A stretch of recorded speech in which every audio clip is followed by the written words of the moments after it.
аттестация өтөткөн жигиттер анан мондай суроо келип калды да.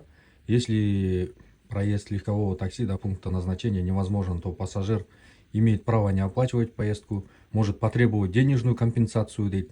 Үчүнчүсү оплачивает полную стоимость поездки по данному маршруту дейт. И төртүнчүсү оплачивает стоимость пользования легковым такси до момента прекращения поездки дейт.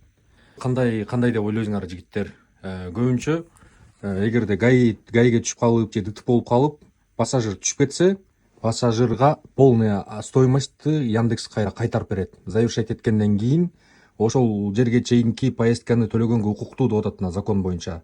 Яндекс болсо пассажирга толук сумманы кайтарып берип коет. Азыр мына далее базабыздагы аттестацияны өтүп бүтөлү. Мынакей жигиттер, өттүм аттестацияныч. Короче, жазуу бересиңер, личкага жазуу бересиңер же могу экрандагы номерлерге чалып жазуу бересиңер, жардам беребиз. Паркка кошулгула, парктын проценти болгону 1%. Электронный путевой лист беребиз жигиттер. Кыскасы кошула бергиле. Эгерде выкупка же арендага машина керек болсо дагы биздин паркта бар. Жок болсо дагы тауып беребиз. Чала бергиле.